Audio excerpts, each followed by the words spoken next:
Good evening and welcome to TC Network. I am Tingnay Tim Hoki bringing you today's news. Today's top headlines include Kuki groups hold coffin rally at Churachandpur, pay tribute to 10 slain village volunteers. ITLF condemns brutal attacks on churches, calls for central government to clamp down on Meitei extremists. News in details. A coffin rally was held at Churachandpur, Manipur on November 19 to pay tribute and express solidarity with the 10 Kuki Zo youths who were killed in an alleged gunfight with CRPF in Jiribam district. The rally saw the presence of many participants, most donned in black outfits, carrying dummy coffins to pay their respect for the slain youths, as the bodies are still lying in the morgue of a local hospital. Jomi Students Federation, Kuki Students Organization, and Mar Students Association, in a joint public notice on November 18, directed schools and colleges to send pupils from class 10 onwards to participate in the event wearing black shirts. After the auto-spy conducted at a hospital in Assam's Silchar, the bodies reached Churachandpur, a Kuki majority district, on Saturday afternoon. The Indigenous Tribal Leaders Forum ITLF, a key organization of the Kuki Zo community in Manipur, on Sunday decided that the funeral of 10 youths will not be conducted till their post-mortem examination reports are handed over to the families. The Manipur police on November 11 claimed 10 suspected militants were killed in a fierce gunfight with security forces after insurgents in camouflage uniforms and armed with sophisticated weapons fired indiscriminately at Boro Bekra police station and an adjacent CRPF camp at Jakkurador in Jiribam district. The suspected militants abducted 6 civilians, 3 women and 3 children from the same district, police had claimed. The joint philanthropic organization JPO organized a coffin rally in Lamka, Manipur, to condemn the killings of 12 innocent people, including Mar village volunteers in Jiribam area. Over 30,000 people participated in the coffin rally, which started from Lamka public ground and proceeded to Wall of Remembrance in Tuibong. Students from class 10 onwards participate in the rally, wearing black shirts. JPO Secretary Lian Jalal said the silent march aimed to protest against the state government's failure to protect the lives of innocent people and to demand justice for the victims. The organization submitted a memorandum to Union Home Minister Amit Shah through the DC Lamka, highlighting the worsening law and order situation in Manipur. The martyrs who were honored today were Lalsim Lin, son of El Kunga of Valpakot; Henry Lalsang Lian, son of Lal Nunmoy of Hopuibung; Elvis Lal Ropui Jote, son of Lal Tronsang of Hopuibung; Robert Lal Nundlong, son of Albert Amo of Ngurte; Joseph Lal Ditum, son of Rosang Jol of Molvaipe; Lal Thanei, son of Hopui Lun of Molvaipe; Francis Larzarlian, son of Van Lal Song of Tien Mol; Rolnei Sang, son of Lal Son Len of Tolbung, Tipaimuk; Ramnei Lian, son of Rema of Tien Mol; and Phim Lian Kung, son of Benjamin of Ngurte; Jo Sang Kim Mar, wife of Ngur Than Sang of Jairon, Jiribam district; and Haujiel Dongal, 27, son of Salem Dongal, whose body was recently retrieved from the river in Jiribam areas. The organization urged Amit Shah to take immediate action to address the concerns of the Kuki Zo communities and once again stating their demands for separate administration, which is the only solution to resolve the conflict in the strife-torn state. More than 220 people have been killed and thousands rendered homeless in ethnic violence between Infal Valley-based Meiteis and adjoining hills-based Kuki groups since May last year. The Indigenous Tribal Leaders Forum ITLF has strongly condemned the latest wave of violence in Jiribam, where at least 5 churches, a school, a petrol pump, and 14 homes belonging to the Kuki Zo community were set ablaze by Meitei miscreants. The forum expressed outrage at the targeting of religious and civilian structures, particularly churches, in a region already torn apart by the ongoing conflict in Manipur. In a statement issued today, the ITLF raised critical questions regarding the failure of security forces stationed in Jiribam to protect vulnerable sites, despite a Supreme Court directive to safeguard abandoned structures. The forum pointed out the alarming pattern of churches being destroyed, with over 360 churches reported to have been burned since the violence erupted, feeling concerns that the attacks may be part of a larger religious targeting strategy.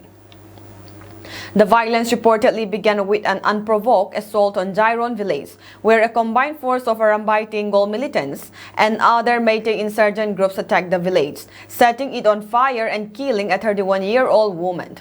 Shockingly, security personnel from the Central Reserve Police Force (CRPF) stationed near the village reportedly failed to intervene, remaining in their camp and not firing a single shot in defense of the villagers. The ITLF also condemned the brutal killing of Hauzuel Dongal, a 27-year-old native of Pangmol village, who was tortured and killed by Arambay Tinggol militants in Assam's Kalchar district. His body was found with signs of torture, hands bound, and the ITLF has called on the Assam government to ensure greater vigilance to prevent further violence from spilling over into the state. The Meitei-centric state government continues to back Meitei militant groups who have been arming themselves with weapons looted from state armories and are carrying out coordinated attacks on tribal settlements, the statement read. The central government must take immediate action to clamp down on these extremist groups and restore peace. Until the armed Meitei groups are neutralized, the violence will persist. The ITLF further stressed the urgent need for a political solution that addresses the grievances of the Kuki-Zo community, which has borne the brunt of the violence. The forum warned that if the situation is allowed to escalate unchecked, the Kuki-Zo people may be forced to take more drastic measures to defend themselves. Every wave of violence in the past year has started with attacks on tribal communities by Meitei groups. If the central leadership does not act decisively, the Kuki-Zo people will have no choice but to retaliate more forcefully, the ITLF concluded. The forum statement calls for immediate intervention to prevent further bloodshed, urging the central government to take a firm stance against the armed Meitei militants and work towards a long-term political resolution for the region's complex ethnic conflict. The Kuki Students Organization More has issued a clarification regarding the false news circulating on social media about the food poisoning incident in Eklavya Model Residential School in More. It came to light that on the 17th of November 2024, a misleading and false report about the food poisoning at EMRS Sikkim Village, More, has been spread on social media. 119 students suddenly fell ill, where they were taken to Primary Health Center PHC More, and they are undergoing treatment under the proper care of 7 doctors. On hearing the news, the KSO More block rushed to the school and made an inquiry into the matter. A long and detailed investigation was conducted in and around the hostel, kitchen, drinking water, and food items. The Food Safety Department, after some time, arrived at the scene where they checked on the foods and drinks given to the students. Till today, the cause of the sudden calamity befalling the students cannot be determined 100% either by the doctors or the Food Safety Department. Hence, the KSO More requests all citizens to refrain from spreading false news on social media until and unless the root cause of the calamity is determined by the concerned authorities. The KSO will continue to take up necessary measures and give necessary treatment to the students until all of them are fully recovered. Following the Jiribam firing incident, the Manipur government has relieved Senior SP Combat Colonel retired Nectar Sanjanbam of his duties. The decision comes after an internal probe was launched into the incident that resulted in the death of one protester and left another injured. The Home Department issued an official order on Monday stating that Jiribam's service as Senior SP Combat has been discontinued. The firing occurred on Sunday night during a violent clash between security forces and a mob that was reportedly vandalizing properties in the Babu Para area of Jiribam. Eyewitnesses claimed that the shots were fired from the direction of the security forces, though the police have not confirmed the origin of the gunfire. To investigate the incident thoroughly, the government has formed a two-member inquiry committee. The committee will be led by IGP Intelligence K. Kabib with Ningsem Worngam, the IG Rank 3, serving as a member. The panel has been tasked with determining the causes and circumstances that led to the firing, as well as investigating whether any foul play, including potential misconduct by public authorities, was involved. The committee has been given 30 days to submit its findings. A protest rally was organized in Manipur against the recent reimposition of the Armed Forces Special Powers Act (AFSPA) and the killing of 6 individuals in Jiribam. The demonstration, held in defiance of a curfew, was spearheaded by the All Manipur United Clubs Organization, Poire Leimarol Meira Paibis Manipur, the Manipur Students Federation, and the All Manipur Women Voluntary Organizations. The protest began at Kwakait Hill Tidim Ground and proceeded to Kaisampat Junction. The rally took place in response to growing concerns following the fatal shooting of Senior SP Operations Nectar Jiribam in Jiribam, which occurred shortly after AFSPA was reimposed in the district. PH Nando Luwang, president of AMUCO, condemned the reinstatement of AFSPA, describing it as a draconian and black law, and lamenting its adverse impact on the state's fragile peace. Reimposing AFSPA in 6 identified police stations is unjustifiable. This will not mitigate the crisis but deepen the suffering of the people.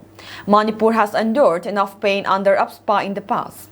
The authorities must reconsider their decision and repeal it as soon as possible, Luwang urged. He also criticized the central government's inaction over the ongoing crisis, which has persisted for 18 months. Luwang expressed frustration over what he described as the Indian government's indifference to the plight of the Meitei community, likening it to an intent to erase their presence from society. We mourn the passing of Ningnay Lam Khongsai 20, daughter of Let Thangkhulet Khongsai, who succumbed to adenocarcinoma of colon cancer at District Hospital, Kangui. Ningnay Lam from Pailing Mall, El Molnon Village, was a displaced person currently residing at Kangui Mandop Hall Relief Camp. She belongs to the KCC denomination and hence her funeral service was held at Kangpopi Christian Church Hold. She was laid to rest and buried at Christian Cemetery, Kangui. Amid the ongoing tension in Manipur, the National Investigation Agency NIA has taken over the probe into 3 cases related to Jiribam violence from the state police. NIA officials said the agency has started the probe from November 13th. Meitei militants allegedly severely tortured and burned to death a 31-year-old Mar woman at her village home on November 8. Local officials believe that the trigger for the current cycle of violence in Jiribam was this murder. Stat FIR number 80/11/2024 of Jiribam Police Station dated 08/11/2024 pertaining to murder of woman at Jiribam by fully armed militants has been taken over by the NIA, an agency official said. The NIA will also investigate the abduction of 10 people from the Borok Bera camp and subsequent discovery of 6 bodies. 6 people had gone missing from the Meitei camp after the gunfight between the CRPF and armed militants. The camp, which houses more than 100 Meitei villagers who have been displaced owing to the violence since June last year, is surrounded by the 5 CRPF posts. FIR number 3011 of Borok Bekra Police Station dated 11/11/2024 pertaining to attack on CRPF post at A Company, 20th Battalion located at Jaku, Rador, Karong and Borok Bekra, Jiribam by armed militants, and FIR number 2911 of Borok Bekra Police Station dated 11/11/2024 pertaining to burning of houses and killing of civilians at Borok Bekra have been taken over by the NIA, an official confirmed. According to sources, the NIA will probe the alleged conspiracy behind the attack on the Borok Bekra police station on November 11. The Central Reserve Police Force CRPF gunned down 10 armed militants after this attack. The Kuki Zo Mar groups have claimed that those killed were village volunteers who were murdered in cold blood. A spokesperson of the MHA had said on November 16 that important cases have been handed over to the NIA for effective investigation. In response to the escalating situation, Union Home Minister Amit Shah chaired a review meeting in New Delhi, deciding to deploy 5,000 paramilitary troops to Manipur. This development comes as the National People's Party (NPP) withdrew its support from the BJP-led government in Manipur, prompting Chief Minister Biren Singh to convene an emergency meeting with ministers and ruling NDA MLAs. The MHA in a statement has requested public to maintain peace and not believe rumors and cooperate with the security forces to maintain law and order in Manipur. The Congress launched a scathing attack on the BJP-led NDA government over ongoing violence in Manipur, spotlighting the absence of several MLAs from a meeting called by Chief Minister Biren Singh. Congress General Secretary Jiribam Ramesh accused the Union Home Minister Amit Shah of failing to address the crisis and demanded his resignation. The writing on the wall is clear, but is the Grand Sutradhar of Manipur, the Union Home Minister, reading it. Ramesh posted on X. He revealed that out of Manipur's 60 MLAs, only 26 attended the meeting, with 4 of them representing the NPP, a party that has already withdrawn support for the CM. This comes as violence in Manipur continues to escalate, with arson targeting residences of BJP and Congress legislators, and indefinite curfews imposed across Imphal Valley. The latest wave of unrest includes the killings of 3 women and 3 children in Jiribam district, which prompted the NDA to call for a mass operation against Kuki militants. Addressing the media, Ramesh urged Prime Minister Narendra Modi to visit Manipur before Parliament session begins on November 25, meet with the local stakeholders, and convene an all-party meeting. He criticized the PM for torturing the globe while Manipur burns. Since May 2023, the ethnic strife between Meiteis and Kuki Zo groups has left over 220 dead and thousands displaced, underscoring the urgent need for decisive action. 11 MLAs, including the Jiribam MLA, were conspicuously absent from a crucial cabinet meeting held in Manipur on November 18. The meeting, which focused on key resolutions aimed at addressing the escalating violence and political instability, was marred by the absence of several lawmakers, some of whom cited personal or medical reasons, while others failed to provide formal justifications for their non-attendance. The list of absentees includes Y. Kem Chan Singh, 13 Singh Jamai, L. Rameswar Mitei, 6 K Rao, K. Joy Kisan, 9 Thang Mai Ban, K.H.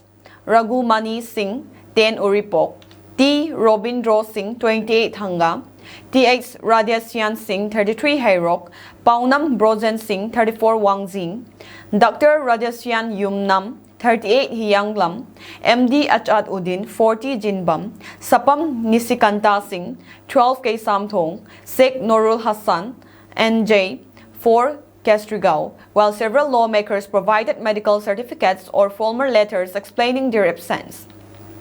The absence of certain legislators without official clarification has sparked concerns over their commitment to the ongoing peace process. The meeting, which was intended to endorse several vital resolutions including reviewing the imposition of OPSPA and strengthening efforts against militant groups, was seen as a critical opportunity for the state to present a united front. Earlier, on November 15, Jiribam MLA MD Achad Uddin voiced his frustration over what he perceived as a lack of support from Manipur Chief Minister N. Biren Singh in addressing the escalating violence and instability in Jiribam. Despite the growing crisis, Uddin has not been assigned any official role in managing the situation, which has left him feeling powerless to effectively represent and protect his constituency. While key BJP figures including Minister L. Susindro, MLA T. Santi, and BJP General Secretary K. Sarat have been tasked with crisis-related responsibilities, Uddin, a JDU leader whose party aligns with the BJP at the national level, remains without any formal assignment. The Chief Minister has not given me any responsibility regarding the situation in Jiribam. I came here on my own, but without official power. My presence as an MLA has been ineffective, he said. Uddin further stated the tragic nature of the rising tensions in Jiribam, noting his emotional distress over the recent abduction of 6 residents from the area. If I am not sent by the authority, other administrative bodies will not listen to me, Uddin said. The meeting, which received the law and order situation, was attended by 27 members of the Legislative Assembly MLAs, but notable absentees included the Jiribam MLA and several others, leaving the political landscape further fragmented as the state grapples with its turmoil. The meeting commenced with a review of the resolutions taken during a Cabinet 16th November session, which aimed at tackling the severe crisis unfolding in the state. A key decision was made to expedite action against the Kuki militants responsible for recent atrocities, including the horrific killing of 6 innocent women and children in Jiribam. As part of the resolutions, the central government was urged to review the imposition of the Armed Forces Special Powers Act (AFSPA), and mass operations against the Kuki militants were scheduled to begin within a week. Moreover, the cabinet meeting decided that the National Investigation Agency (NIA) would take over the cases related to the killing of the 6 Meitei women and children in Jiribam, the death of a Mara woman in the same district, and another killing in Bisnupur. The NIA is expected to handle these sensitive cases to ensure a comprehensive investigation into the events.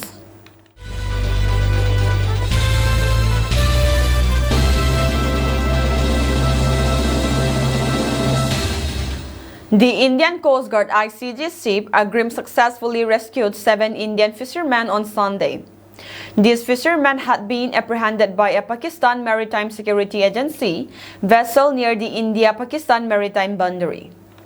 Despite the PMSA vessel's attempts to retreat, the ICG ship intercepted it and successfully persuaded them to release the Indian fishermen.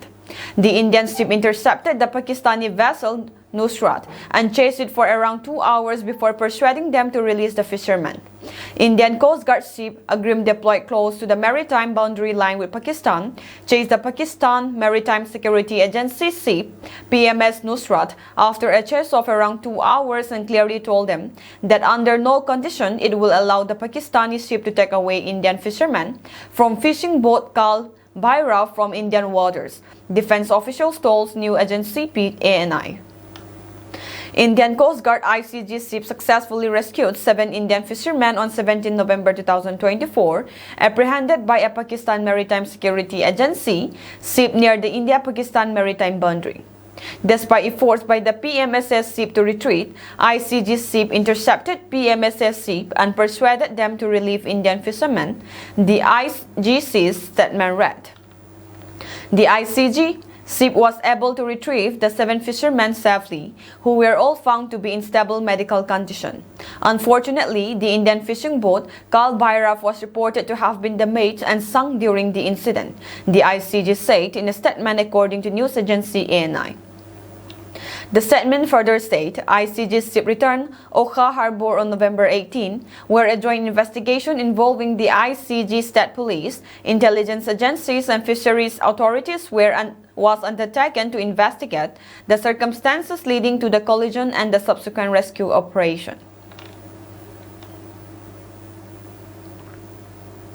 2 bikers lost their lives and nearly 3 dozen others sustained injuries in multiple accidents caused by dense smoke in Noida and western Uttar Pradesh on Tuesday. The hazardous air quality led to low visibility, triggering a series of crashes across the region. Visuals of multiple crashes taken place in the region have surfaced on the internet. A truck collided with another due to poor visibility on the Eastern Peripheral Expressway. Shortly after, a bus traveling from Panipat to Mathura failed to spot the wreck and rammed into the trucks. Around a dozen passengers were injured and were rushed to the hospital. Police arrived at the scene to manage the pile-up and clear the expressway, as reported by NDTV. According to the report, a truck rear-ended a bike, killing the rider on National Highway 34 in Bulandshahr. The deceased, Mansaram, was a resident of Manipur. Police have detained the truck driver. Meanwhile, in Badwan, a school teacher named Santosh Singh lost his life when an unidentified vehicle struck his bike while he was en route to work. 10 others in the area sustained injuries in similar crashes caused by smoke-induced low visibility. The worsening smog conditions are part of a broader health emergency across North India, including Delhi and the national capital region. Air quality has plummeted to the severe plus category, blanketing cities in toxic smoke and reducing visibility to dangerous levels. Residents are reporting symptoms such as sore throats, headaches, and difficulty breathing. Local authorities have advised people to remain indoors to mitigate health risks.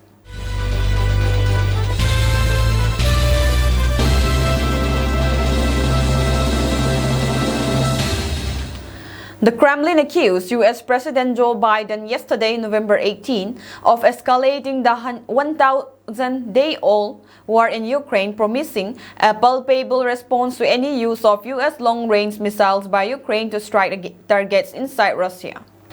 The U.S. President Joe Biden has permitted Ukraine to use U.S.-made ATACMS ballistic missiles against Russia and North Korean forces inside Russian territory.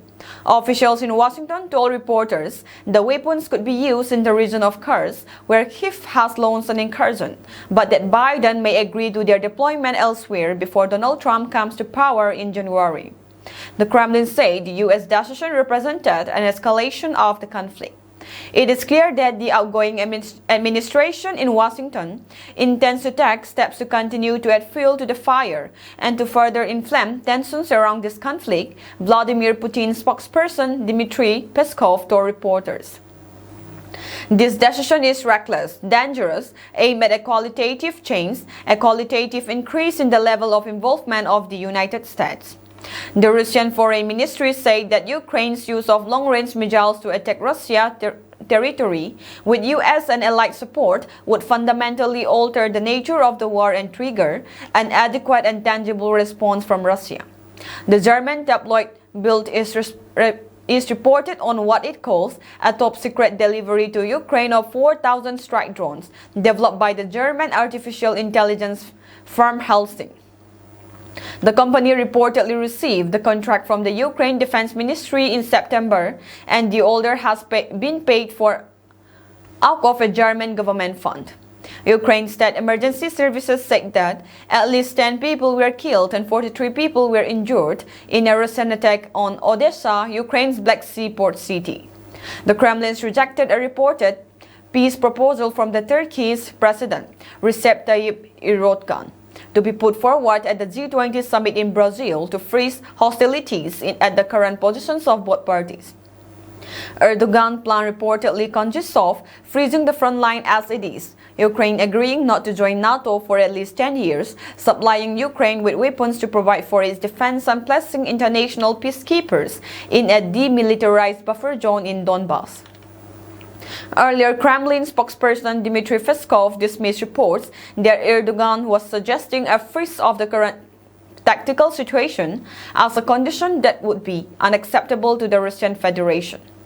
Moscow has warned of an appropriate response if Ukraine fires Western-supplied long-range missiles against Russian territory, hours after Joe Biden gave Kyiv permission to such strikes. Lebanon's Hezbollah and Israel began treading fire a day after Israeli Prime Minister Benjamin Netanyahu declared war on Gaza on October 7, 2023. Tens of thousands of people remain displaced in northern Israel and southern Lebanon amid the exchange of fire between Israel and Hezbollah. Israel launched massive airstrikes in Lebanon on September 23 this year, which was later followed by a ground invasion of the country's south.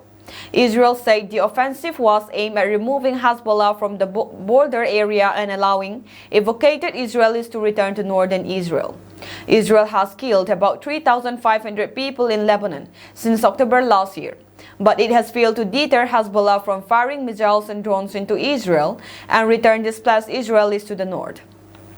The Israeli army has also suffered heavy casualties on the battlefield in the wake of the regime's ground offensive, which began on October 1. A week ago, Hezbollah revealed that its fighters have killed over 100 Israeli officers and soldiers while injuring over 1,000 others on the Lebanese border. Hezbollah media chief Mohammed Afif, who was assassinated in an Israeli strike in central Beirut on Sunday, had already highlighted the failures of Israel's ground offensive in Lebanon. After 45 days of blood fighting, the enemy is still unable to occupy a single Lebanese village, Afif said at a press conference in Beirut's Dahieh neighborhood on November 11. He had also dismissed Israel's claims about the depletion of Hezbollah's missile stockpiles. Our missile stockpiles are complete in the same way that they were on the first day of the struggle against the Israeli regime, Afif pointed out as he referred to Hezbollah's continued firing of projectiles towards Tel Aviv and Haifa. In light of Israel's military challenges against Hezbollah fighters, the United States proposed a ceasefire to help the regime navigate the complexities of the conflict in Lebanon. According to Israeli media, the ceasefire agreement would include the full implementation of UN Security Council Resolution 1701, the establishment of an international oversight committee, and the deployment of some 10,000 Lebanese army troops along the border with Israel. The U.S. ambassador to Lebanon, Lisa Johnson, relayed the proposal to the Lebanese government last week. According to Reuters, U.S. envoy Amos Hostein will arrive in Beirut on Tuesday to hold talks on the ceasefire deal. Lebanese parliament speaker Nabi Berri has stressed there must be a guarantee that once a truce is reached, the Israeli attacks in Lebanon will stop on land, at sea, and in the air. He has said that without these guarantees, there would be little benefit from a ceasefire. The U.S. ceasefire plan for Lebanon is reminiscent of the same tactic that Washington has employed in the course of the Gaza war. Israel launched the war on Gaza after Hamas conducted Operation Al-Aqsa Storm, a surprise military attack in southern Israel, which dealt a severe blow to the regime. In the wake of Israel's failure to make good on its objectives, which may include the elimination of Hamas, President Joe Biden unveiled a ceasefire plan for Gaza on May 31. That is all for today's news, and have a pleasant evening ahead.